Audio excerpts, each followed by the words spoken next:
minutes from y'all, as I want to share an incredible story with y'all. Govardhan, ఓ common కుర్రాడు, but he's a super hero. అన్నయ్యల పిల్లలే నా పిల్లలు, వదిల్లే నా తోబుట్టువులు. వాళ్ళ జోలికి ఎవరైనా వస్తే కాలర్ పట్టుకుంటాడు, అవసరమైతే కాళ్ళు కూడా పట్టుకుంటాడు. తన కుటుంబం మీద ఈగ కూడా వాళ్ళనివ్వడం.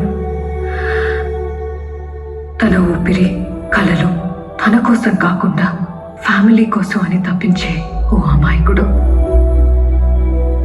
స్వార్థం లేని పసిపిల్లాడు. బాధ్యతలెన్నో మోస్తూ వాటి బరువు ఎంతో తెలియని హనుమంతుడు.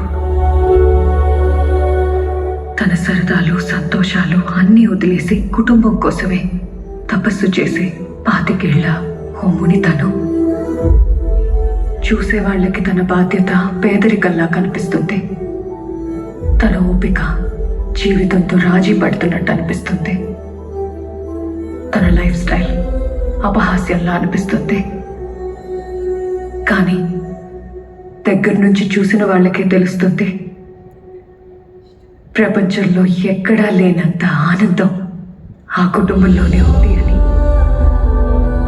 తన చూపు ఓ భద్రత, తన ఉనికి ఓ భరోసా, తన ప్రేమ ఓ ధైర్యం. ఇలాంటి వాడి గొప్పతనం 4 గోడల మధ్య ఆగిపోకూడదు, నలుగురికి తెలియాలి.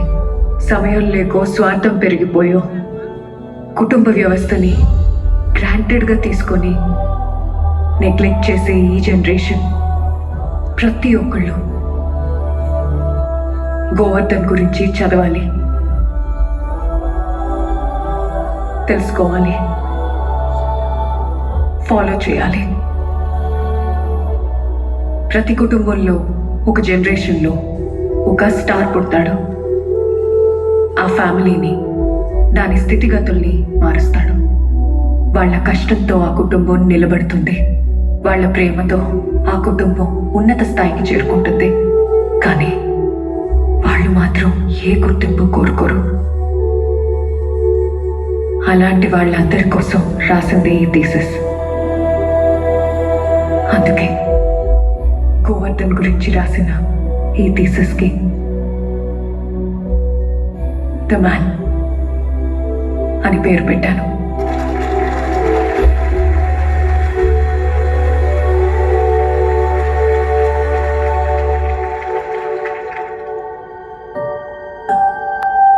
And I'm proud to say I found my man.